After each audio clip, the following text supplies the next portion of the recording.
반갑습니다. 저는 여러분들과 1년 동안 수업을 하게 될 강원석입니다. 얼굴은 봤을 거라 생각해요. 일단 우리가 본격적으로 수업을 들어가기 전에 우리가 1년 동안 어떤 식으로 수업을 진행을 할 건지에 대한 설명이 필요할 것 같아서 일단 오늘은 OT 시간을 가지도록 하겠습니다. 일단 여러분들은 이 화면만 봐도 되고 아니면 책을 펴서 차례 파트를 펴주시기 바랍니다. 우리가 이제 설명 들어갈게요. 총 수학은 일주일에 4시간의 수업을 하게 됩니다. 근데 그 중에서 신영호 선생님이 2시간, 제가 2시간을 나눠서 하게 돼요. 그래서 1학기 중에는 차례를 펴고 있죠, 그죠? 그래서 1학기에는 총 1단원 다항식, 2단원 방정식과 부등식, 3단원 도형의 방정식 해서 총 3개 단원을 나갈 거고 1단원과 2단원은 신영호 선생님이 진도를 나가게 될 거고요. 3단원은 제가 수업을 맡아서 할 예정입니다. 그래서 3단원은 지금 보면은 평면 좌표, 그 다음에 직선의 방정식, 그 다음에 원의 방정식, 도형의 이동 해서 총 4개 단원이 되고요. 우리가 지금 중간고사가 6월 초에 아마 잡혀져 있을 거예요. 그래서 그때 중간고사는 그 중에서 1, 2단원 원의 방정식 앞까지 해서 평면의 좌표와 직선의 방정식을 물론 앞에 저기 1단원과 2단원은 신영호 선생님이 하실 거고 제가 수업을 하는 도형의 방정식에서는 평면 좌표와 직선의 방정식에 대해서 중간고사를 시험을 치게 됩니다. 그리고 기말고사는 당연히 원의 방정식과 도형의 이동을 시험을 치게 될 거고 2학기에 넘어가면 나머지 단원을 배우게 됩니다. 일단 2학기는 나중에 설명을 할 거고 일단 한번 봅시다. 그래서 제가 2시간을 수업을 할 텐데 저는 수업을 하는 지금 방식은 온라인 수업이라서 첫 번째로 제가 글로써 안내를 했던 반도 있지만 다시 한번 설명을 하면 먼저 내용 설명을 먼저 할 거예요. 내용 설명을 쌤이 그 영상을 찍어서 올릴 거고 그래서 여러분들이 그 시간에 풀어야 될 과제를 제시를 할 겁니다. 그리고 과제 제시가 끝난 다음에 선생님이 이 과제를 풀어놓은 풀이 영상을 올려놓을 거예요. 그래서 여러분들이 만약에 문제를 풀고 그러니까 내용 설명을 듣고 문제를 푸는데 나는 수학을 못할 수도 있잖아요, 그죠? 그래서 문제를 풀어서 과제를 제출할 수 없다는 친구들은 과제 풀이 영상을 참고를 해서 과제를 제출하면 되고 그리고 문제를 푼 친구들은 내가 푼 방법이 맞는지 어떤지 확인을 하기 위해서 과제 풀이 영상을 보면 됩니다.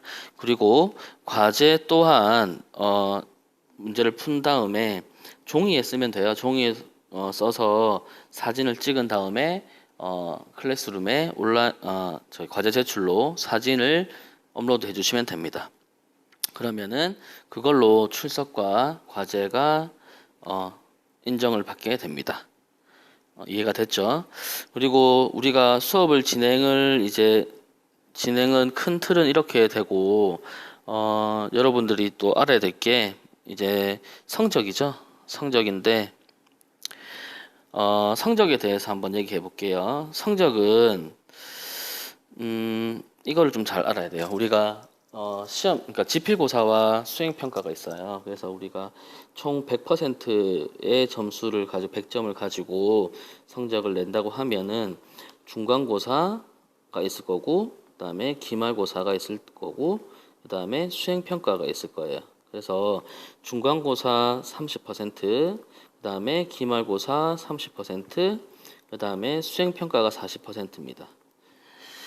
중간고사는 6월 초쯤 아마 시험을 치게 될 것 같고 기말고사는 지금 정확히 기억은 안 나는데 7월 7월 말쯤 아니면 8월 달에 아마 시험을 칠 것 같아요.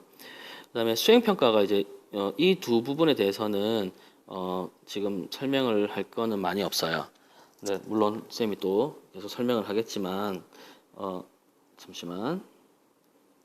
그래서 일단 수행평가부터 얘기를 하면은 신영호 선생님과 제가 수업을 나눠서 들어가기 때문에 수행평가도 두 번을 할 겁니다. 신영호 선생님이 하는 문항개발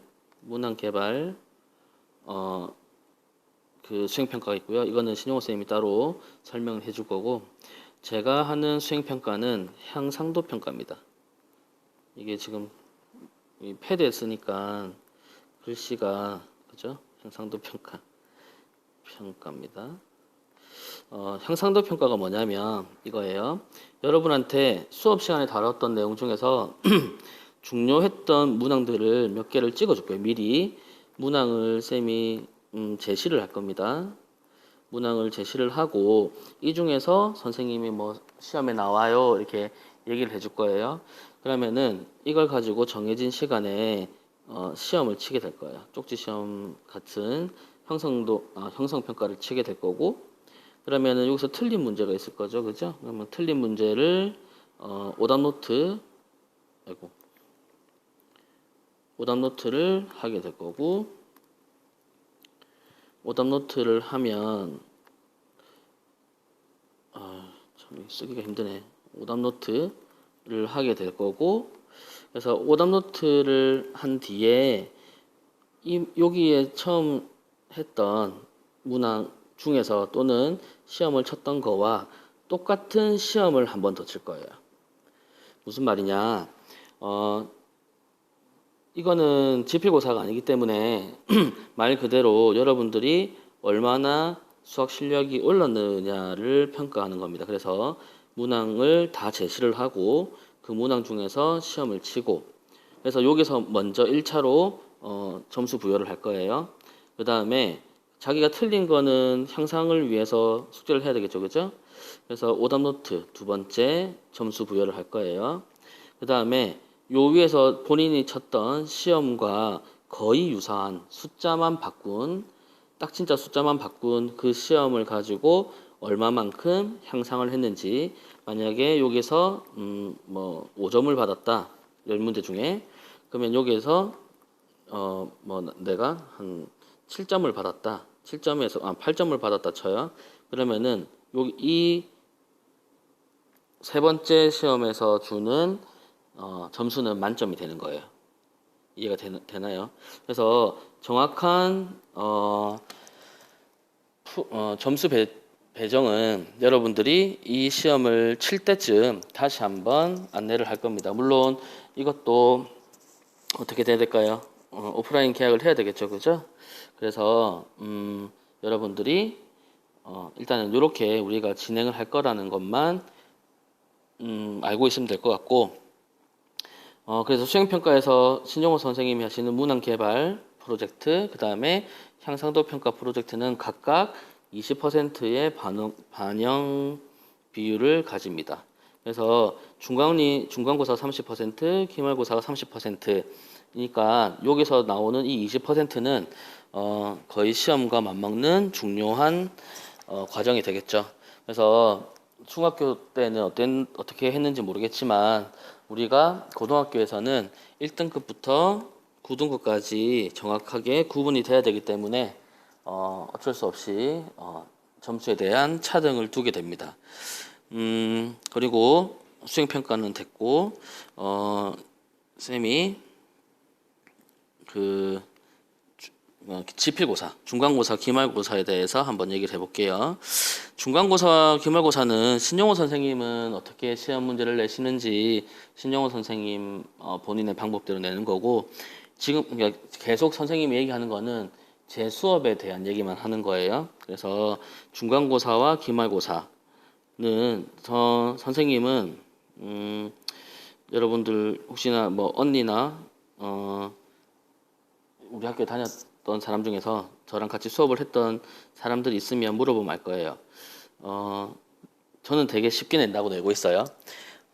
저는 수업에 다뤘던 내용만 해요.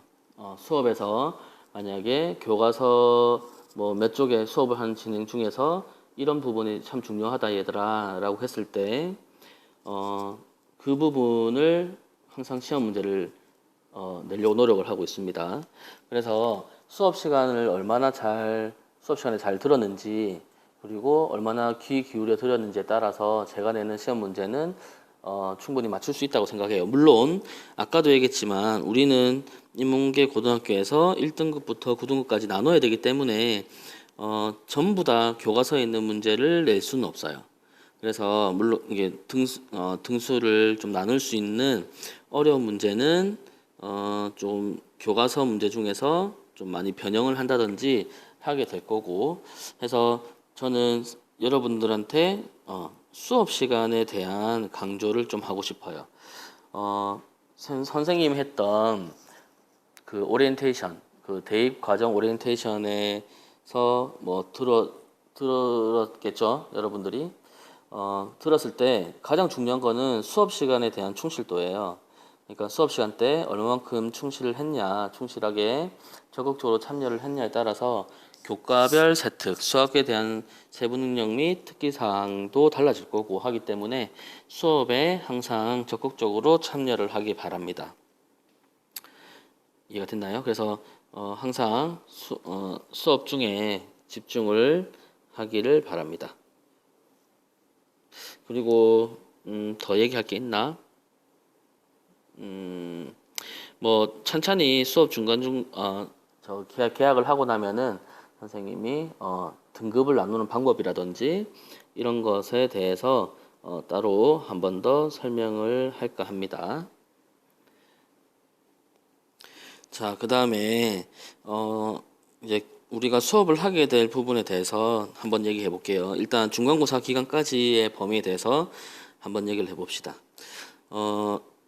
저랑 같이 쌤이랑 같이 수업을 하게 될 도형의 방정식은 아무래도 학생들이 좀 어려워하는 부분이에요. 왜냐하면 이제 도형이 나오고 그 다음에 계산을 해야 되는 그런 것들이 나오기 때문에 많이 좀 어려워하는 부분인데 일단 한번 볼게요.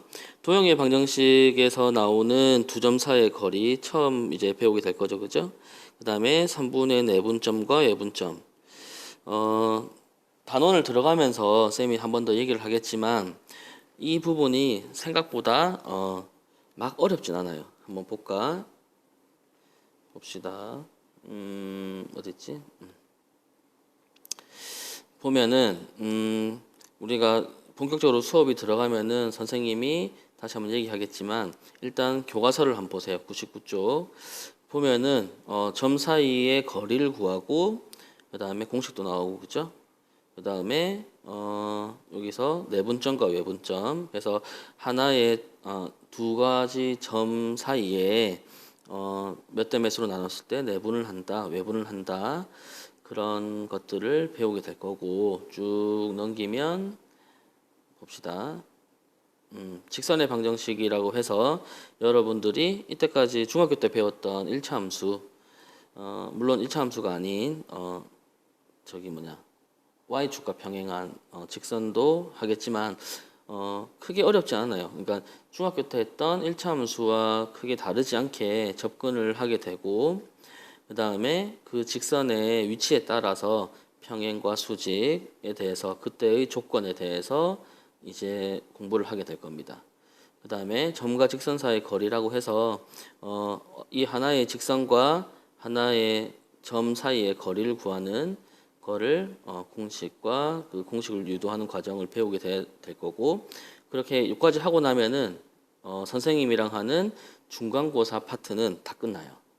그래서 내용이 생각보다 어렵지 않기 때문에 여러분들도 충분히 같이 할 수 있을 거라고 생각을 합니다. 근데 이 도형의 방정식 단원에서는 뭐가 제일 중요하냐면 반복 학습이 많이 중요해요. 처음 보는 내용들이죠. 중학교 때 했던 내용들과 유사한 부분을 보이긴 하지만 처음 이제 하는 거고 고등학교 1학년 수학 자체가 전반적으로 반복 단순 그런 학습이 필요한 단원들이 많아요.